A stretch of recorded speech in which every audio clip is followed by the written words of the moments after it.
ஆகிய இறைவனிடமிருந்தும் அவருடைய குமாரனாகிய கிறிஸ்து இயேசுவிடமிருந்தும் நம் அனைவருக்கும் அருளும் சமாதானம் உண்டாயிருப்பதாக. ஆமேன். இந்த நாளிலும் வாசித்து தியானிக்க நாம் தெரிந்து கொண்டிருக்கிற திருமறை பகுதி ஏற்கனவே வாசித்த பழைய ஏற்பாட்டின் பகுதி லேவியராகம புத்தகத்தில் 19ஆம் அதிகாரம் 18வது வசனத்தை வாசித்து நாம் தியானிப்போம். பழிக்கு பழி வாங்காதே, உன் ஜனத்தார் மேல் கோபம் கொண்டிராதே, உன்னிடத்தில் நீ அன்பு கூறுவது போல அயலானிடத்திலும் அன்பு கூற வேண்டும், நான் கர்த்தர் என்றார் என்பது. செபிப்போம். அன்பும் கிருபை இரக்கம் நிறைந்த நல்ல ஆண்டவரே, நீர் உண்டாக்கின மக்கள் உம்முடைய வழிகளிலே நடப்பதற்குரிய சட்டங்களை, நியாய அதிகாரங்களை எங்களுக்கு தந்தவர். நியாய பிரமாணங்களின் வழியாய் நல்வாழ்வை, அறநெறி வாழ்வை வாழ வேண்டும் என்று உம்முடைய உடன்படிக்கையின் மக்களாகி இஸ்ரவேலர்களுக்கு கட்டளையிட்டீர். அதன்படி செய்த மக்கள் வாழ்ந்தார்கள். இன்றைக்கு அவருடைய அன்பு செயல்களை நாங்களும் செயல்படுத்தி வாழ வேண்டும் என்பதை அழைப்பாய் தருவதற்கு இந்த நாளின் திருவசனத்தை எங்களுக்கு கொடுத்திரே, அதற்காய் நன்றி. இந்த வார்த்தைகளை கேட்கிற மக்களை, தூர இடங்களிலிருந்து யூடியூப், ஃபேஸ்புக் வழியாய் பார்த்து கேட்டுக்கொண்டிருக்கிற மக்களையும், பேசுகிற அடியனையும் நீர் மறைத்து ஆசீர்வதித்து இந்த நாளின் செய்தி எங்களுக்கு நீர் வெளிப்படுத்த வேண்டும் என்று இறை இயேசுவின் நாமத்தில் ஜெபிக்கிறோம் நல்ல பிதாவே. ஆமேன். கிறிஸ்து இயேசுக்குள் பிரியமான அன்பு உடன் விசுவாசிகளே, இந்த காலை நேரத்தில் உங்கள் அனைவரையும் இறைமந்தன் இயேசுவின் நாமத்திலே நான் வாழ்த்துகிறேன். லேவியராகமம் புத்தகம் 5ஆகமம் என்று சொல்லப்படுகிற, தோரா என்று அழைக்கப்படுகிற ஒரு வழிகாட்டி புத்தகம், ஒரு கைட்லைன்ஸ் அப்படின்னு சொல்லுவாங்க இல்லையா, அந்த மாதிரி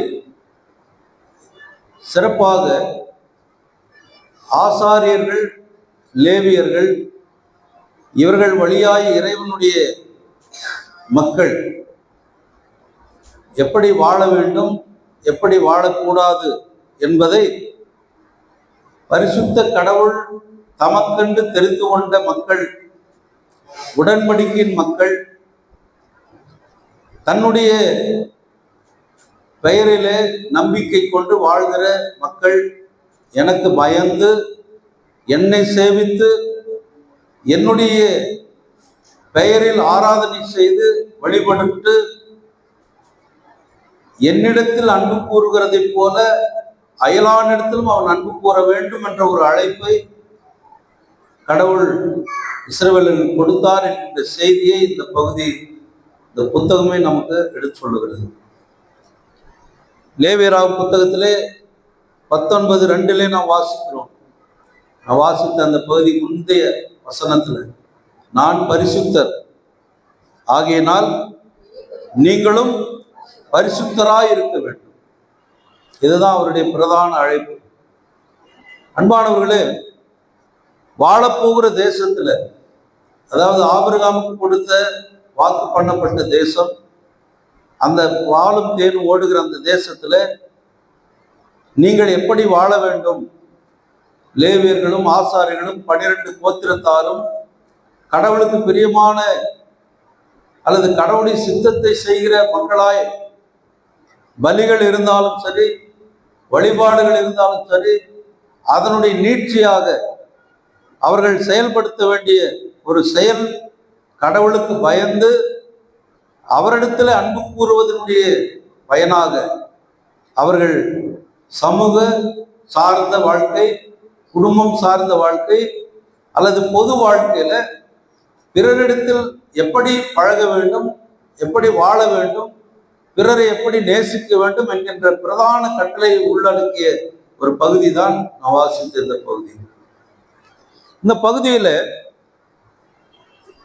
அன்புக்கு ஈடான செயல்கள், அன்புக்குரிய செயல்கள் எது, அன்பில்லாத செயல்கள் எது, எது கடவுளுக்கு பிரியமுள்ளது, எது கடவுளுக்கு பிரியமில்லாதது என்பதை குறித்து அவர்களுக்கு ஒரு வெளிப்பாடு சொல்லுகிறார்.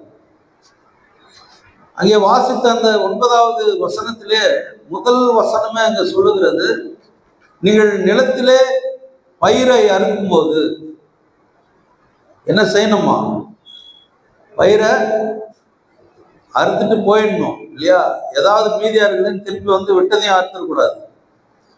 ஒருவேளை கீழே விழுந்திருக்குன்னு வச்சுங்க, மறுபடியும் அதை வந்து என்ன செய்யணும்?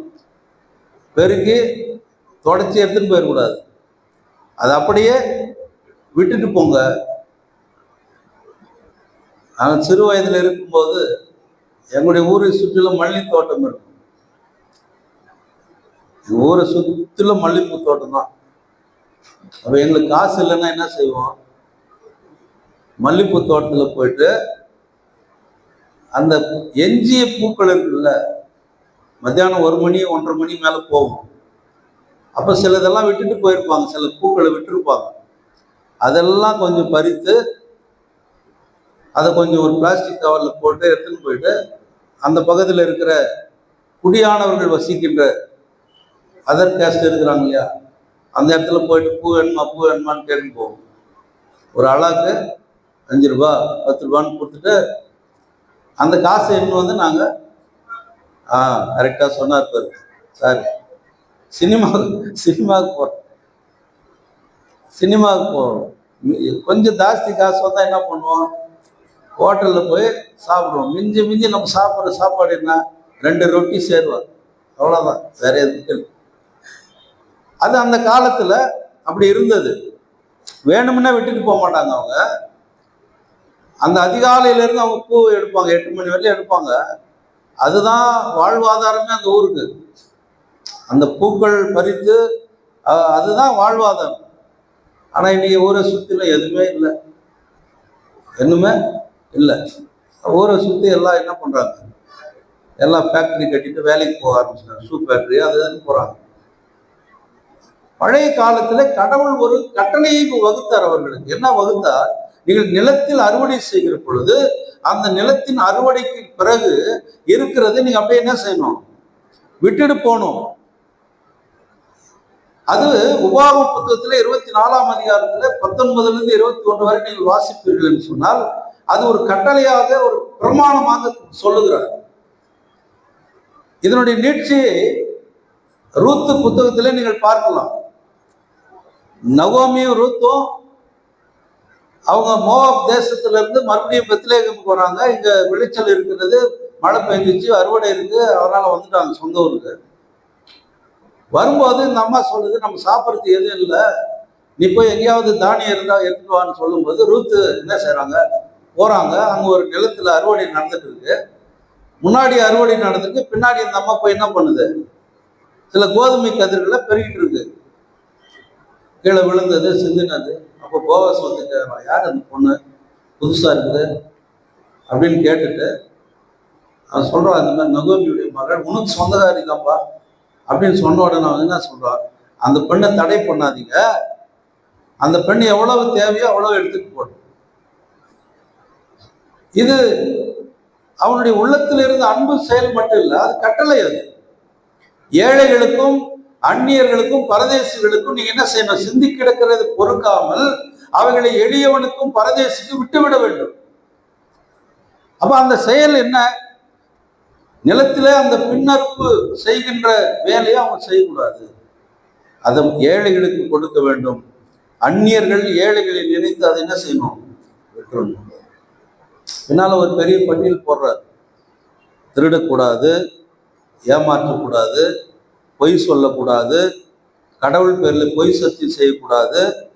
இவ்வாறு செய்வது கடவுளை அவமதிக்கின்ற செயல். என்னவாது? கடவுளை அவமதிக்கிற செயல், கடவுளுக்கு எதிரான செயல். அது மட்டுமல்ல, அண்டை வீட்டாரை குறித்து சொல்றாரு. அண்டை வீட்டாருக்கு நீ தீமை செய்யக்கூடாது. வேலைக்காரனுக்கு வேலையை செஞ்சுட்டானா அவனுக்கு விடிய வரல ஒரு காசு வச்சுருங்க, அதை கொடுத்துரு. அன்னைக்கு அது மட்டும் இல்லை, செவிடர்களை சபிக்காத, செவிடர்களை சபிக்காத, குருடர்கள் போற வழியில தடை பண்ணாத, அவர்களுக்கு வழி ஏற்படுத்து, நியாய தீர்ப்புல நடுநிலைமையோடு செயல்படு. ஒன் சைடு கோல் அடிக்கக்கூடாது, ஒன் சைடு தீர்ப்பு சொல்லக்கூடாது.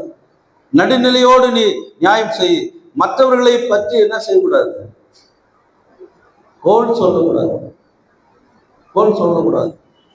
41ஆம் சங்கீதத்தில் கூட சொல்றாரு, அவன் போய் தூற்றி திரிகிறான். எல்லாரும் மற்றவங்களை பத்தி என்ன பண்றான்? தூற்றி திரிகிறான். அது செய்யக்கூடாது. கடவுளுக்கு எதிரான செயல் அது. அது கடவுளுக்கு விரோதமான செயல். அது மட்டும் இல்லை, தன் சகோதரனை வெறுக்க கூடாதுன்றார். தன் சகோதரனை வெறுக்காத.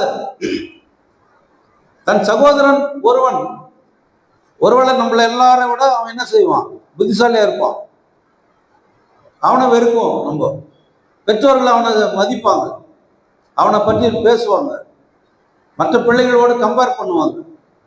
அப்ப மற்றவர்கள் என்ன ஆகும்? இவன் இப்படி இருக்கிறான், இவனை மட்டும் பெருமை பேசுறாங்க, நம்மளும் பெருமை பேச மாட்டாங்க அப்பா அம்மா. அப்படித்தானே நடந்த யோசேப்புடைய வாழ்க்கையில. 11 பேரை இவன் மேல, நம்ம கடைசி தம்பி ரொம்ப நல்ல பையன் சொன்னாங்க, இவனை போட்டு தள்ளிடணும் தான் கூட்டு போறான். இவனை சாகடிச்சுட்டு ஒரு ஆட்டை கொண்டு அதனுடைய ரத்தத்தினுடைய அந்த துணியை இவன் துணியில துவைத்து அதை எடுத்து அப்பா அம்மா கிட்ட காமிச்சிடலாம் அப்படின்னு சொல்லி தான் அவங்க யோசித்தாங்க. கூட இருக்கிறவன் சொன்னான், டே ஏன் இவனை நம்ம சாவு பள்ளிக்கு ஏன் போகணும், ரத்த பள்ளிக்கு நாம ஏன் போகணும், பேசாம காசாக்கிடலாம், இவனை காசாக்கிடலாம். அப்போ அவனை விற்று போடுகிறார்கள். நடந்தது என்ன? அவன் எங்கோ போறான், போயிட்டு அப்படி அப்படி போயிட்டு அவனுடைய கடவுள் அவனோடு இருந்ததுனால கடவுள் அவனை உயர்ந்த இடத்துல வைக்கிறாரு. இந்த 11 பேரும் அங்க போறாங்க. பார்த்த உடனே நாம் என்ன செய்யறோம்? சில நேரத்தில் இந்த பழி வாங்குதல் நம்ம கிட்ட ஜாஸ்தி. எப்ப இருந்தாலும் நீ இங்க தானே வரணும், நான் பார்த்துக்கிறேன், உன்னை விடவே மாட்டேன் நான், அப்படியெல்லாம் சொல்றோம். ஆனால் 11 பேரை பார்த்த யோசேப்பு என்ன செய்தான்? உள்ள போயிட்டான், வீட்டு உள்ள போயிட்டு தன் அறையிலே போயிட்டு அவன் தேம்பி அழுறான். அந்த அழுகைக்கு காரணம் என்ன வந்திருக்கணும்? அவனுக்கு கோபம் வந்திருக்கணும். என்ன வெத்தவனுக்கு வந்துட்டானுங்க இவனுங்களை, என்ன ஒரு கை பார்த்துக்கணுங்கள அப்படின்னு தானே பேசியிருக்கணும். அவன் அதை செய்யல. மனம் கசந்து அழுகிறான். தன் சகோதரர்களிடத்துல தான் யார் என்பதை வெளிப்படுத்துகிறான். அவர்களை மன்னிக்கிறான். போய் அப்பாவை கூட்டிட்டு வாங்க, நம்ம எல்லாம் அங்க ஒன்னா வாழலாம் என்று சொல்லி அழைத்து போகிறான். அப்படிதான் ஒரு 70 பேரா அவங்க வந்து சேர்ந்தாங்க எகிப்துக்கு. வந்த இடத்துல இவங்க கடவுளுக்கு ஆராதனை செய்வதை விட்டுவிட்டு அங்கே இருக்கிற எகிப்தின் தெய்வங்களுக்கு தங்களை அடிமைப்படுத்திக் கொள்ளுகிறார். அப்ப கடவுள் அவர்களை என்ன செய்யறாரு? தண்டிக்கிறார். ஆனாலும் அவர்களை மன்னித்து விடுதலையாக்குகிறார். மோசேவின் வழியா அவர்களுக்கு ஒரு வாழ்க்கையை கொடுக்கிறார். நீங்க போய் வாழ்கிற தேசத்துல இப்படியெல்லாம் நீ இருக்கணும். சகோதரனை பகைக்காது, வெறுக்காது, மன்னித்து வாழ. பழி வாங்குது என் காரியம் என்ற கடவுள். யாரும் என்ன செய்யாத, பழிக்கு பழி நீ வாங்காத. நாம ஈஸியா மற்றவர்களை நியாயம் தீர்த்துருவோம். ஆனா நம்ம குறித்து நியாயம் தீர்க்கிறதுக்கு நம்ம பின்னால் ஒருத்தர் இருப்பான். அது நமக்கு தெரியல. சில நேரத்தில் நாம் நீதிமான்கள், நியாயவான்கள் அப்படி நினைத்துதான் ஒருத்தன் வந்து நிற்கிறாங்க. ஏசு ஆண்டவரிடத்துல ஒரு நியாய சாஸ்திரி அவன் வந்து ஆண்டவரிடத்துல கேட்கிறான், நித்திய ஜீவனை அடைய நான் என்ன செய்யணும்பா? அவர் சொல்றாரு, பைபிள்ல நியாயப்பிரமாணம் எல்லாம் என்ன சொல்லுது, அதன்படி செய்தியா? நான் எல்லாமே கடைபிடிக்கிறேன், நியாயப்பிரமாண கட்டளைகள் எல்லாம் கடைபிடிக்கிறேன். அப்ப அவர் சொல்றாரு, இதெல்லாம் கடைபிடிக்கிறிய, நீ அயலானை நேசிக்கிறியா? அயலான் யாருன்னு கேட்டான். யார் எனக்கு அயலான்? அவர் ஒரு ஊமையை சொல்றாரு. ஒரு கள்ளன் கையில் அகப்பட்ட ஒரு மனுஷனை ஆசாரியன் கவனிக்கல, லேவியனும் கவனிக்கல, சமுதாயத்துல புறக்கணிக்கப்பட்ட, தாழ்த்தப்பட்ட யாராலும் ஏற்றுக்கொள்ள முடியாத தீட்டு என்று அழைக்கப்பட்ட ஒரு சமாரியன் வந்து அவனை தொட்டு அவனுக்கு திராட்சை ரசத்தை கொடுத்து மருந்து கொடுத்து அவனை காயங்களுக்கு மருந்து கட்டி அவனை தன் வாகனத்தில் ஏற்றி சத்திரத்தில் கொண்டு போய் விடுறான். விட்டுட்டு அவங்ககிட்ட ஒரு 2 காசு எடுத்து கொடுக்குறான். நான் போயிட்டு மறுபடியும் வரும்போது அதிகமாக என்ன செலவழிச்சுன்னு திரும்ப கொடுத்துட்றேன்னு சொல்றான். நீங்க பாருங்க, திருடர்கள் வந்தார்கள், உன்னுடையது என்னுடையதுன்னு எடுத்துன்னு போயிட்டான். ஆசாரியன லேவியன் வந்தான், என்னுடையதுன்னு போயிட்டான். ஆனால் சமாரியன் வந்து என்ன செய்கிறான்? என்னுடையதில் சிலதை உனக்கு தரு, நீ வா, இதை நீ போய் செய் அப்படின்றாரு. நீ பாருங்க அந்த நியாய சாஸ்திரிய எவ்வளவு மோசமான ஆளுன்றதை நீ புரிஞ்சுங்க. இதுல யாரு உனக்கு அயலானா தெரிகிறது அப்படின்னு சொன்ன உடனே அவன் என்ன செய்திருக்கணும்? அந்த சமாரியன் தான் அப்படின்னு சொல்லியிருக்கணும். மாறா அவன் என்ன சொல்றான்? அவனுக்கு இரக்கம் செய்தவன் பேரை கூட அவனால சொல்ல முடியல. ஏன்னா அவன் ஒரு யூதன். யூதர்கள் இந்த சமாரியா ரோட் பக்கம் கூட போக மாட்டாங்க. அப்படி போகக்கூடாத ஒரு வழியில போய் தான் ஏசாண்டவர் போய் அங்க நின்று கொஞ்சம் தண்ணி கொடுமான்னு கேட்டார் ஒரு அம்மா கிட்ட. அந்த அம்மா உடனே என்ன சொல்லிச்சு? எப்பா நீ வேற ஜாதி நான் வேற ஜாதி, என்கிட்ட வந்து எனக்கு தண்ணி கொடுக்குறதுன்னு கேட்குற, நீர் யூதர் அப்படின்ற அந்த அம்மா. ஆனால் ஆண்டவர் அப்படிப்பட்டவர் அல்ல, அனைவருக்குமானவர், அனைவரையும் அன்பு செலுத்துகிறவர். தம்முடைய குமாரன் இயேசு கிறிஸ்துவை கொண்டு பாவ இருளில் இருந்த நம்மை ஒளியின் மக்களாய் மாற்றுவதற்கு, இருளின் அதிகாரத்தை அளித்து வெளிச்சத்தின் மக்களாகி நம்மை அவர் மீட்டுக் கொண்டார். எபேசியர் 2ஆம் அதிகாரத்துல வாசிக்கிறோம். மீட்டுக் கொண்டார் அவர். கொலோசியர் 1ஆம் அதிகாரத்திலே அதை வலியுறுத்துகிறார் பவுல். கடவுள் உங்களை பிள்ளைகளாய் நித்திய மீட்பிலே மீட்டுக் கொண்டார். அந்த மக்களை பாராட்டுறார். கொலோசி மக்களை ஏன் தெரியுமா?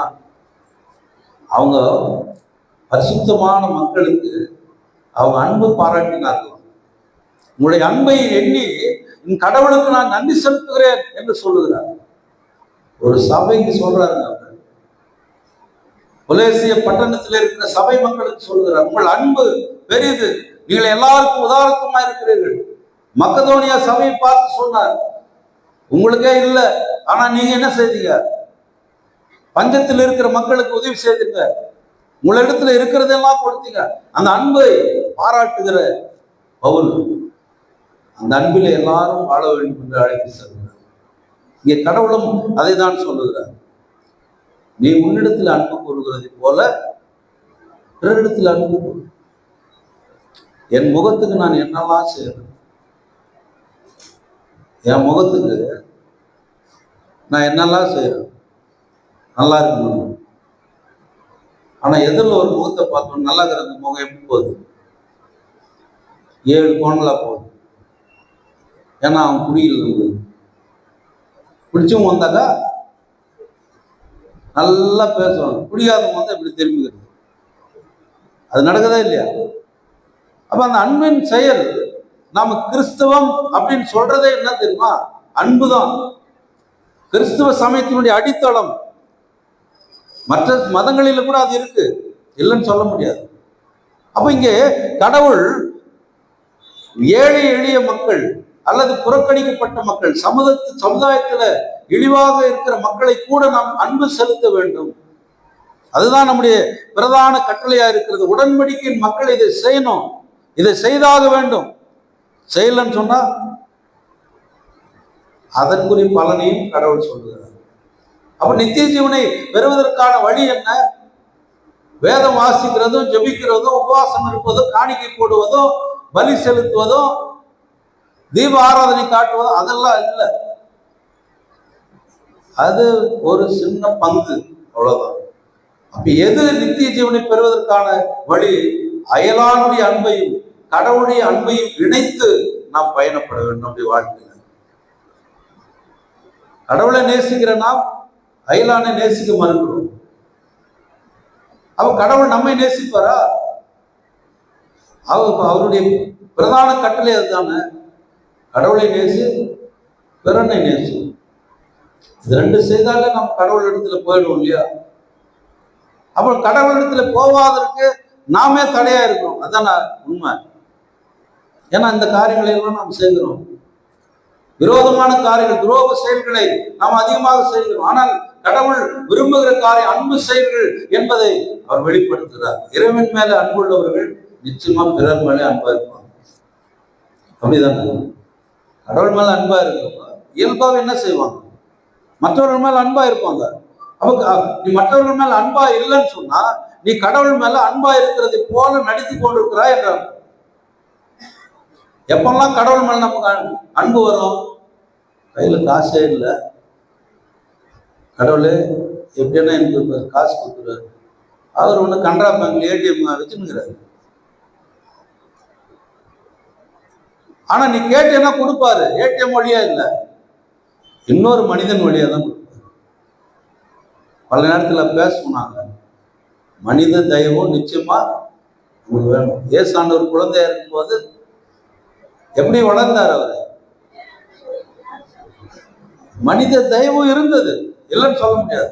அவர் கடவுள் நேரடியாக வந்து செய்ய மாட்டார், மனித தயவோடு தான் அதை அவர் செய்வார். நீ ஒரு டாக்டர் கிட்ட போற, ஊசி போடுறாரு, ஜுரம் நல்லா இருந்து, டாக்டர் எனக்கு ஜுரத்தை நல்லா ஆக்கிட்டாருன்னு சொல்றியா?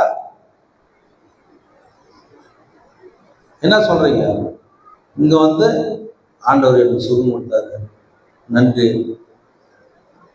நீங்க சொல்லுங்க, பழம் ஸ்வீட் எல்லாம் எடுத்துட்டு போய் டாக்டர் கொடுத்துட்டு வந்துக்கிறீங்களா? என்னன்னா டாக்டர் என்ன சுகப்படுத்திட்டாருன்னு பழம் தட்டுவோட போய் ஐயரை கூப்பிட்டு வேணா தட்டு கொடுப்பீங்க. ஏன்? கடவுள் எனக்கு சொல்லணும். அப்போ கடவுள் தானே எல்லாருக்கும் செய்யறாரு.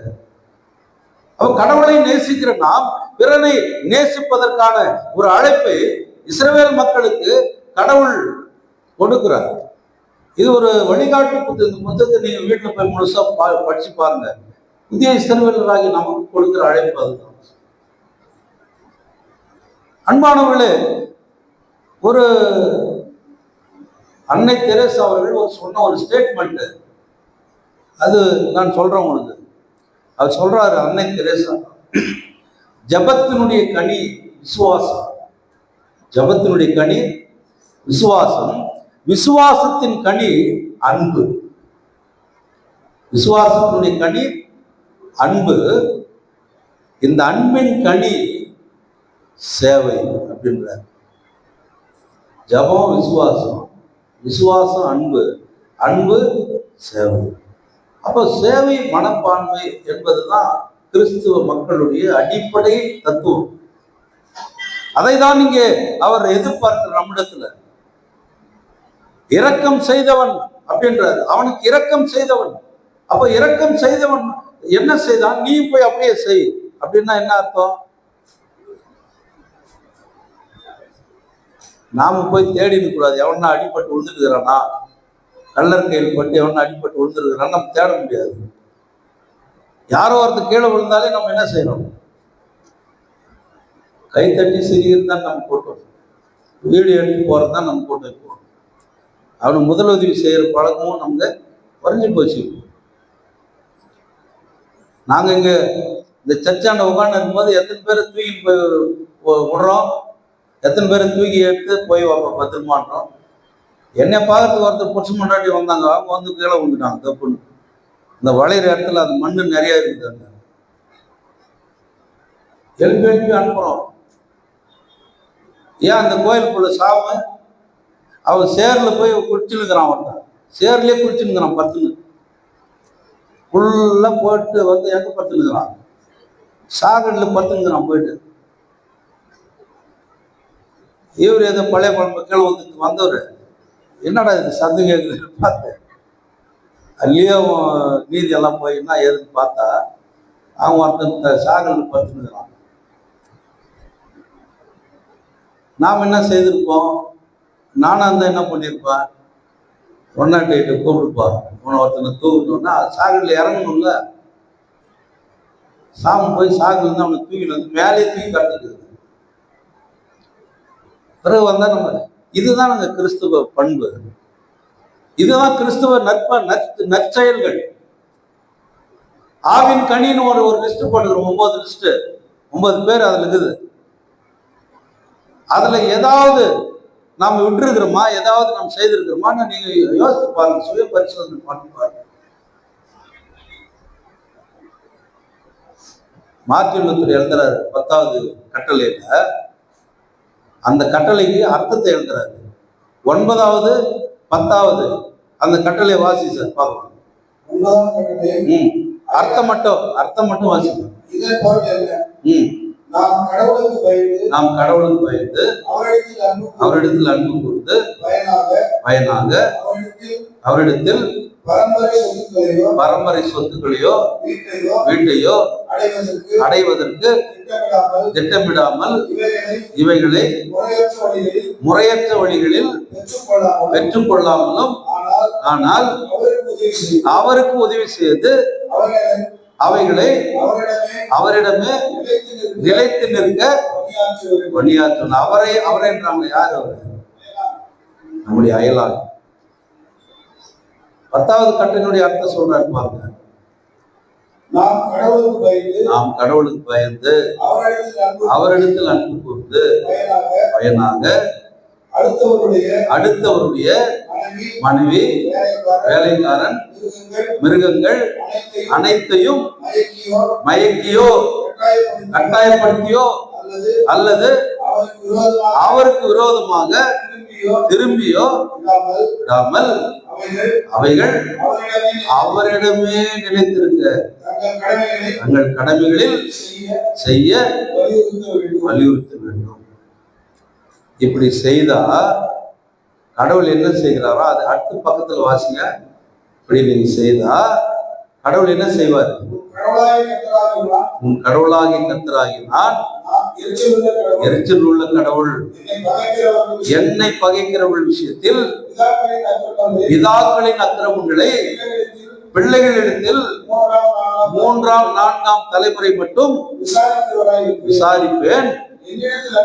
என்னிடத்தில் அன்பு கூர்ந்து, கவனித்தான் ரொம்ப முக்கியம், என்னிடத்தில் அன்பு கூர்ந்து என் கற்பனைகளை கை கொள்ளுகிறவர்களுக்கோ 1000 தலைமுறை மட்டும் இரக்கம் செய்கிறவராயிருக்கிறேன். இப்போ உங்க 1000 தலைமுறை வாழணுமா? உங்க 1000 தலைமுறைக்கு இரக்கம் வேணுமா? உங்க 1000 தலைமுறையை கடவுள் நேசிக்கணுமா? அப்ப நாம் செய்ய வேண்டியது என்ன? நம்ம பக்கத்தில் இருக்கிறவனை நேசிக்கணும், நம்ம எதிரில் இருக்கிறவனை நேசிக்கணும், நமக்கு அருகாமையில் இருக்கிறவனை அன்பு செய்யணும். அவனிடத்திலிருந்து எதையும் நாம் என்ன செய்யக்கூடாது, ஏமாற்றி எடுத்துக்கூடாது, பொய் சொல்லக்கூடாதுன்றாரு, பொருள் சொல்லாதுன்றாரு, அவனுடைய சொத்துக்களை அபகரிக்க முயற்சி பண்ணாத, அது அவனிடத்திலே இருப்பதற்கு நீ என்ன செய்யணும், அவனுக்கு சப்போர்ட் பண்ணு. அப்போ இந்த அன்பு செயல்களை கடவுள் நம்மிடத்துல இன்றைக்கும் எதிர்பார்க்க. மதத்தினுடைய உண்மையான அடையாளமே என்ன? கடவுளையும் மனிதனையும் அன்பு செலுத்துவதுதான் எந்த மதத்துல இருக்கிற ஒரு செயல். உயிர்களை கொல்லக்கூடாது அப்படின்னு ஒரு மதம். நல்லா யோசித்து பாருங்க. இப்ப இந்த தெருவுல நாய் 10 இருக்குது, 10 நாய்க்கு இருக்குது. எந்த நாய் நீ எப்பவும் எந்த இடத்துல அடிக்கலாம் உதைக்கலாம். அந்த நாய் திருப்பி உன்னை அடிக்காது, ஆனா கடிக்கும் குறைக்கும். ஆனா பக்கத்துல ஒரு சின்ன நாடு இருக்குது ஸ்ரீலங்கால, நாயை நீ அடிச்சுட்டேன்னா 5 வருஷம் ஜெயில் உண்டு. சும்மா இல்லை. ஏன்? உயிர்களை கொல்லக்கூடாது. அதுதானே மகாத்மா காந்தி சொல்றாரு இல்லையா? அப்ப மதங்கள் என்பது அன்பை வலியுறுத்துகிற காரியம், அன்பு செயல்களை செயல்படுத்துகிற காரியம். யாரோ ஒருவர் செய்யறாருன்றதை படிக்கிறோம், பேசுறோம், கேட்கிறோம். ஆனால் நாமே இதை செய்தால் நம்மை இன்னொருவர் பேசுவார், நம்மை இன்னொருவர் போடுவார்.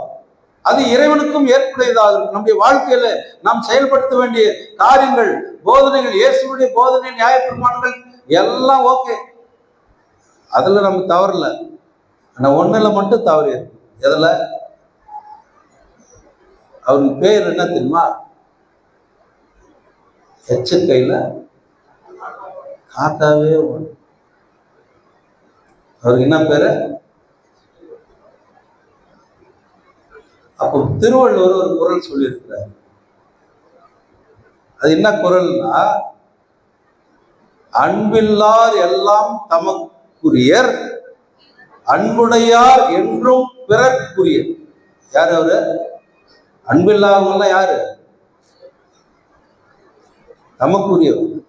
எனக்கு எனக்கு எனக்கு எனக்கு தெரிஞ்ச ஒரு அண்ணா இருந்தார், எனக்கு ரொம்ப நெருங்கிய சொந்தக்காரர் தான் அவரு. நாங்கள் ஒரு இடத்துல உட்காந்து பேசிட்டு இருப்போம் எப்பவுமே மாலை நேரத்தில். அப்படி பேசிருக்கும் போது ஏதாவது ஒன்று பேசுனா, இப்போ ஒரு ஒரு ஷர்ட் பற்றி பேசுங்கன்னு வச்சுக்கோங்க, அவர் உடனே சொல்லுவார் எனக்கு ஒரு ஷர்ட் வேணும் அப்படின்னு. இப்படி பேசினே இருப்போம். ஒரு நாள் எதிர்த்தா சவப்பெட்டியை பற்றி பேசணும். சவப்பெட்டியை அதை பற்றி பேசணும். அவர் வந்து உட்கார்ந்தவர், எனக்கு கூட ஒன்று சொல்லுங்க மாட்டேன், எனக்கு ஒன்று சொல்லுங்க. நான் என்ன பேசுங்கன்னு தெரியாது, வந்து என்ன வேணும்னு கேட்டு, அப்புறம் இல்லை இது சவப்பெட்டியை பற்றி பேசணுங்களோ, கண்டிப்பாக ஒரு நாளைக்கு உங்களுக்கு செய்வோம், அது நடக்கும். ஒரு தேவையில்லாததெல்லாம் நம்ம என்ன செய்யணும்? ஆசைப்படுறோம். தேவையில்லாதெல்லாம் விரும்புகிறோம். கடவுள் கற்றுக் கொடுத்த ஜபத்திலே சொல்றாரு, அன்றன்று வேண்டிய ஆதாரத்தை இன்றும் எங்களுக்கு தாரும். இன்று தாரும், அன்னன்னைக்கு எனக்கு என்ன வேணும் அது மட்டும் கொடு, அதை கொடுக்குறாரு கடவுள். அதனால அன்பானவர்களே, இன்றைக்கு அன்பே பிரதானம் என்று நாம் பாட போகிறோம். அந்த அன்பு என்னெல்லாம் செய்ய போகிறது என்பதை அந்த பாடல் வரிகள் நமக்கு சொல்லி கொடுக்கும். அதை நம்ம பின்பற்றணும். பாடுறது மட்டும் இல்லை, அதை பின்பற்றுவதற்கான அழைப்பை ஆண்டவர் இங்கே தருகிறார். எனவே இந்த கடவுளுக்கு விருப்பமில்லாத செயல்களை நாம் செய்யாமல், கடவுளுக்கு விருப்பமான மனித நேயம், கிறிஸ்துவ அறநெறி, எத்திக்ஸ், கிறிஸ்டியன்ஸ்க்கு ஒரு எத்திக்ஸ் இருக்கு. அறநெறி பிறழாமல் ஒழுக்க நெறியோடு வாழ்வதற்கான ஒரு அழைப்பை கடவுள் நம்மிடத்தில் கொடுத்திருக்கிறார். அது மிகப்பெரிய ஒரு ஆயுதம். அந்த ஆயுதம் அன்பின் ஆயுதமாக எல்லார் மீதும் ஏவப்பட நாம் நம்மை அர்ப்பணித்து வாழ தூய ஆவியானவர் நம்மை வழிநடத்தி ஆசீர்வதித்து காப்பராக. ஆமீன். எல்லாவற்றுக்கும் மேலான தேவசமாகும் விருதுகளிலும் சிந்தனைகளில் கிறிஸ்துவுக்குள் காத்துக்கொள்வதாக. ஆமீன். ஸ்தோத்திர பலியை நாம் பாடுவோம்.